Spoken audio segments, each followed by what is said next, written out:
welcome to Study with Vaishnavi Jha.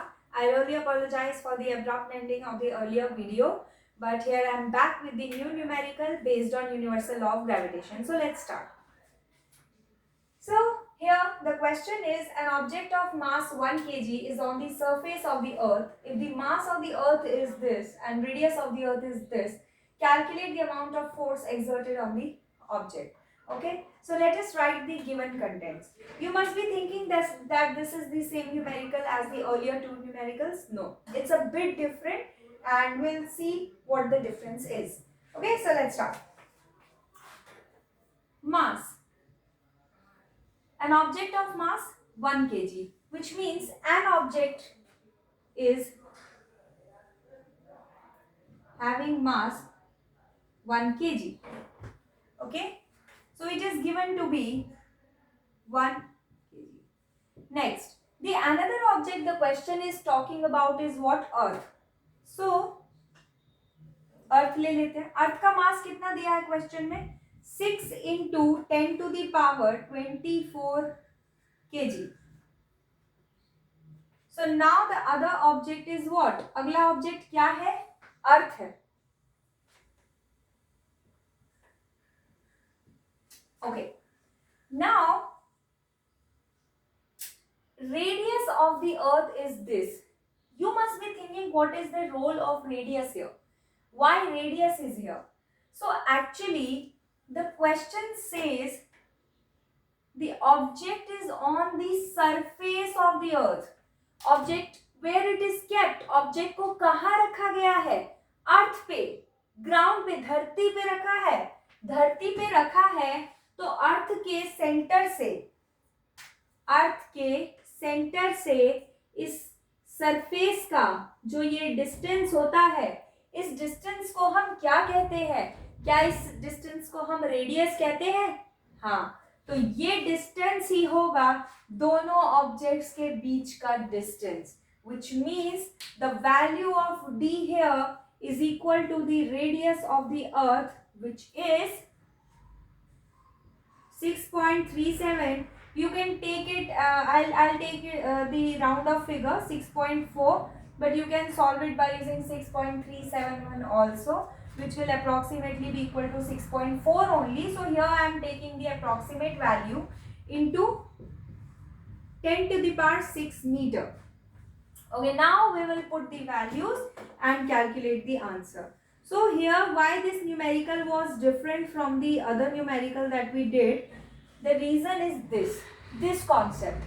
जब भी object एक सरफेस के ऊपर रखा है, whenever an object is kept on a surface, okay, when it is kept on the surface, अगर ये अर्थ का सरफेस है और ऐसे ऑब्जेक्ट रखा है, in that case the distance between the object and the distance between the object and अर्थ और object के बीच का जो डिस्टेंस है, that will be equal to the radius of earth. और in any planet, किसी XYZ प्लैनेट पे भी अगर कह दिया कि उसके सरफेस पे कोई ऑब्जेक्ट रखा है, तो इसका मतलब उस ऑब्जेक्ट और उस प्लैनेट के बीच का जो डिस्टेंस होगा, that will be equal to the radius. Okay, okay, now let's put the values.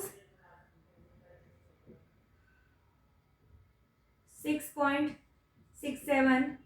What I told you in the earlier numerical, keep the values of 10 together. Okay, 10 वाली जो values हैं, 10 to the power this, that, उनको हम साथ में लेंगे, बाकी सब लिख लेते हैं. तो g की वैल्यू लिख ली, 10 की पावर -11 यहाँ लिख लेते हैं. अब जो भी आएगा ऐड करते चलेंगे. स्मॉल m कितना है? Small m 1 kg. इसको आप स्मॉल m ले सकते हो, इसको आप कैपिटल M ले सकते हो. What is the value of capital N? 6 into 10 to the power 24. Okay, so 24 will be added here upon d का स्क्वायर. d कितना है? 6.4 into 10 to the power 6. 6.4 को दो बार लिख लेते हैं. 10 to the power 6 का स्क्वायर कितना हो जाएगा? 10 की पावर 6 का स्क्वायर 10 की power 12. Correct? Now what we'll do, we will remove these decimals. Okay, सो अगर ये डेसिमल हटाएंगे तो नीचे 2 जीरो, ये दोनों डेसिमल हटाएंगे तो ऊपर 2 जीरो, 2 जीरो से 2 जीरो कैंसिल करके दिखा दूं यहाँ पे, इसके 2 जीरोस हटे ऊपर 2 जीरो, इसके 2 जीरोस हटे नीचे 2 zeros cancel. Clear? Okay, now let us figure it out. 2 3s are 6, 2 32, nothing else will be cancelled, कुछ और कैंसिल तो होने वाला नहीं है। So let us multiply, there is no other option. 3 sevens are 20, 3 6 18, 19 20 upon 64 into 32. So let us multiply it.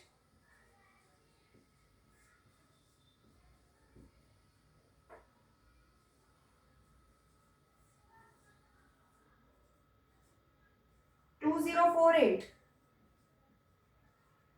into 10 to the power what? 4 minus 1 3, 13 upon 10 to the power 12. What is the exponent rule? If the base is same, अगर base same है, दोनों divide हो रहे हैं तो powers minus हो जाते हैं। तो 2001 अपॉन 2048 इंटू 10 कैंसिल, 2 5 1024। सॉल्व कर लेंगे इसको, कितना आएगा ये?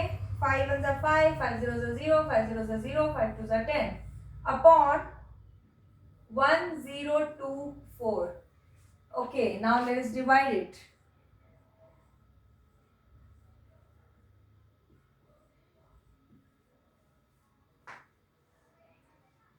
We have to take 5 digits, okay? Here 10, here 1. What to do? Let us multiply this by 9.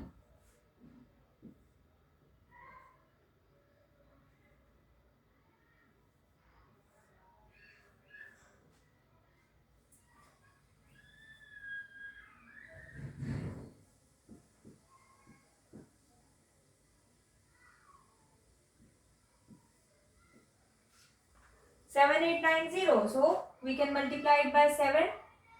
What will be the answer? Either 7 or 6 will be here. So let us try 7. 7 4 8 7 1 6 8.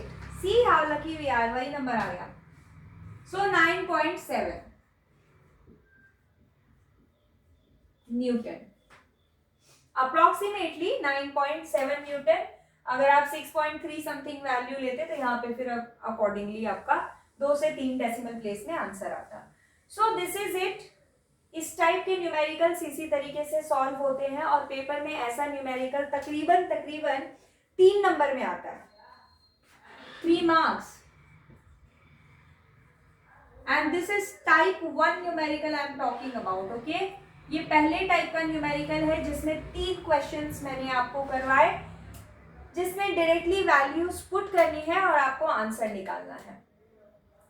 इसका आप लोग screenshot ले लीजिए।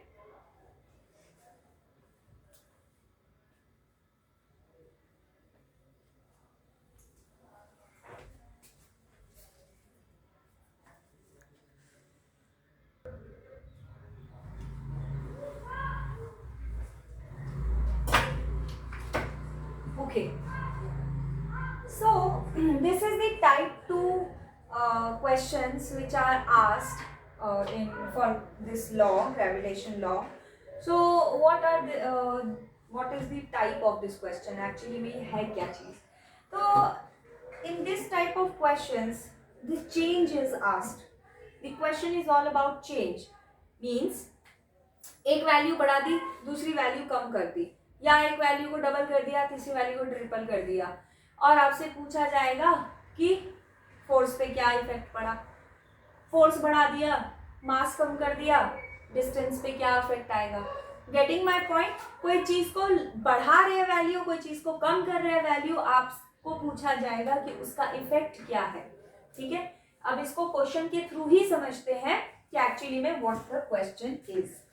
So first is if mass of both the objects are doubled, okay, in type के question, changes वाले type के question करने का एक तरीका है, और वो तरीका आपको मैं यहाँ पे लिख रही हूं। कोई भी चेंज वाला क्वेश्चन किसी भी टाइप के चैप्टर में आता है फिजिक्स में, तो आप उसको इस मेथड से करें, वो गलत नहीं होगा। Okay, so follow 3 steps. It's just 3 step process. First step is to write the original formula. Original formula लिखेंगे, then write the changed formula, do the changes that are asked in question, जो question में कहा गया है वो changes करें, and then write the formula, changed formula, and then 2 divide by 1, divide both the formulas, that's it, done. So let us follow these steps और इस question को सॉल्व करते हैं, then we'll see how the question is solved. See, if mass of both the objects are doubled, दोनों objects का जो मास है उसको डबल कर दिया गया है, तो सबसे पहला स्टेप क्या कहता है? बात फोर्स की हो रही है, मास है, डिस्टेंस है, इसका मतलब ओरिजिनल फॉर्मूला हमें पता है क्या लिखना है, F is equal to gm m upon d square. This is what? First equation. This is the first step. This is the first step. Okay? Now, second step. To write the changed formula. What is the changed formula? जो भी आपसे question में कहा गया है, whatever is asked in the question, change that quantity. जो question में कहा जा रहा है उस क्वांटिटी को बदल दो उसी फॉर्मूले में। जैसे f एज इट इज, या f के बारे में तो हमें निकालना है, सो लेट अस से ये f है तो ये f डैश है। ओके, g तो कांस्टेंट है, यूनिवर्सली जो कांस्टेंट है उसको तो बदला नहीं जा सकता, so it is a constant. Now mass of both the objects are doubled. What is the meaning of double? If a value is 5, double होने के बाद वो 10 हो जाएगी, यही होता है। If a value is 15, double होने के बाद वो 30 हो जाएगी, यानी डबल हो रहा है, 2 टाइम्स हो रहा है। तो मास ऑफ बोथ द ऑब्जेक्ट्स, यानी ये m भी 2 से मल्टीप्लाई हो जाएगा और ये वाला m भी 2 से मल्टीप्लाई हो जाएगा। मास, दोनों मासेस डबल हो गए, both these values are doubled now, and distance between them is half. Now उनके बीच का जो डिस्टेंस है वो क्या हो चुका है? हाफ हो चुका है। यहां आने वाली गलती क्या होती है बच्चे? इसको ऐसे ना लिख के ऐसे लिख देते हैं, d² अपॉन 2। गलत, जैसे ये दिखा ना, पूरा क्वेश्चन गलत, 0, क्योंकि ये जो स्क्वायर होता है ये दो ऑब्जेक्ट्स के बीच के डिस्टेंस का स्क्वायर है। इस डिस्टेंस का स्क्वायर करते हैं हम। अब अगर ये डिस्टेंस ही आधा हो गया तो अब जो स्क्वायर होगा वो इस डिस्टेंस का होगा, तो यहां d/2 का स्क्वायर होता है, ना कि d²/2। ओके, इसको थोड़ा सॉल्व कर लो। g 2 × 2 हम 4 लिख सकते हैं, कैंसिलेशन में इजी होगा, दैट्स इट। d², ये जो अपॉन में 4 है इसको ऊपर ले जाएंगे। अब आधे बच्चों को तो ये भी गलती हो जाती है कि ये d²/4 डिनोमिनेटर में ही 4 रह जाता है, तो जिनकी भी ये गलती होती है उसको सुधारने का सबसे अच्छा तरीका, g 2m divide by d²/4। अब आप क्या करोगे? अगला स्टेप क्या होगा? मल्टीप्लाई लगा के, बाकी ये तो सेम ही रहेगा, तो आप इस स्टेप को फॉलो करो अगर आपको उसमें गलती होती है तो।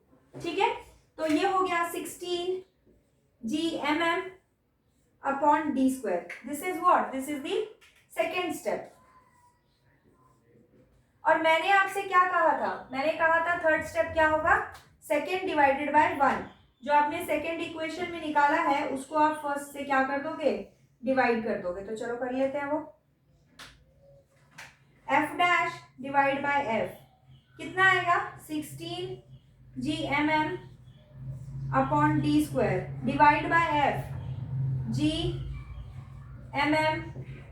जिनको ये रेसिप्रोकल में प्रॉब्लम, ये मेथड फॉलो करेंगे, इससे कभी गलती नहीं होगी। डी स्क्वायर से डी स्क्वायर कैंसल, जी से जी कैंसल, एम से एम कैंसल, बचा क्या 16। दैट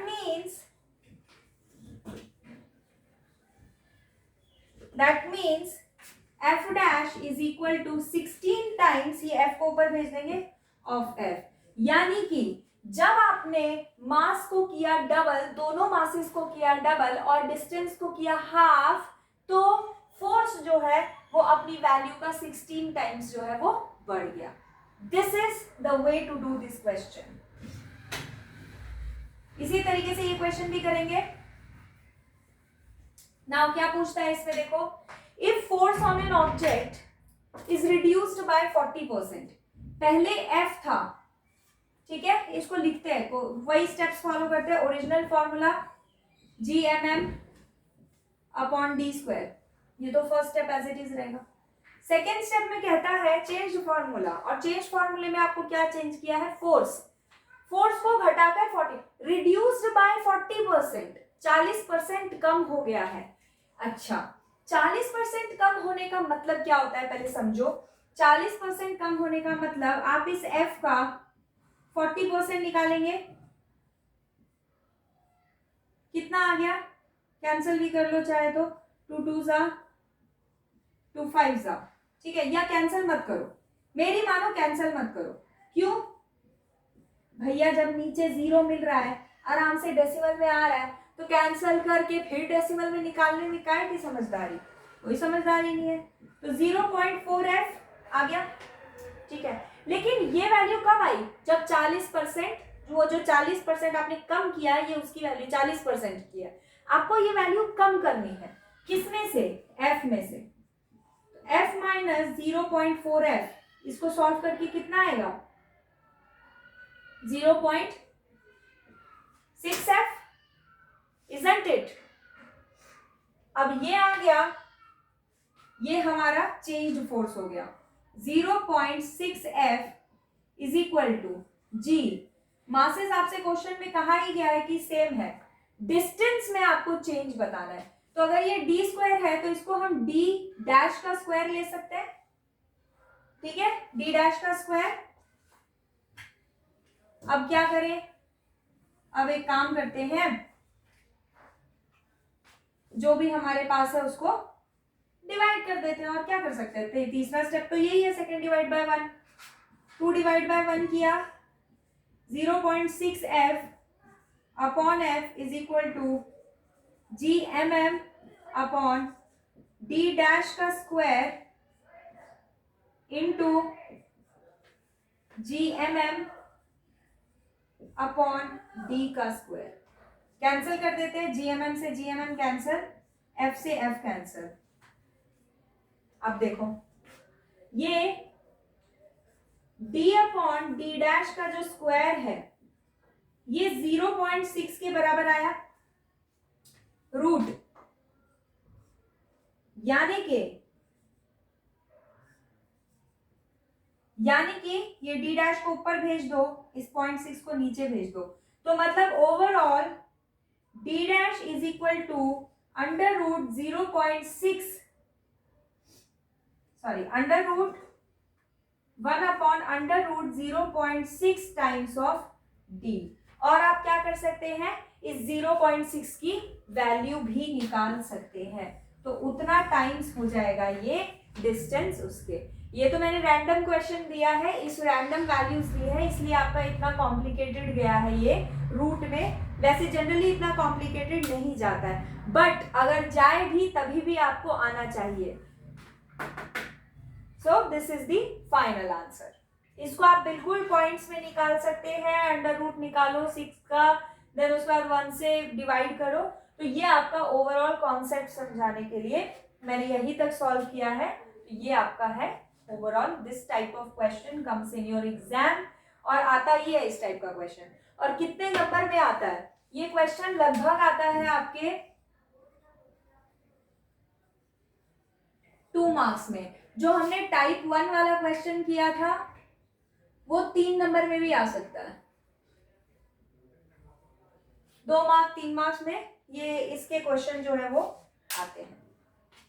सो आई होप आप लोगों को यूनिवर्सल लॉ ऑफ ग्रेविटेशन के क्वेश्चन समझ में आ गए होंगे। अगर आपको मेरा पढ़ाया समझ आया हो तो प्लीज मेरे चैनल को लाइक शेयर सब्सक्राइब जरूर करें and do not forget to hit the bell icon. जल्द ही मिलते हैं एक नए वीडियो और नए टॉपिक के साथ। Thank you.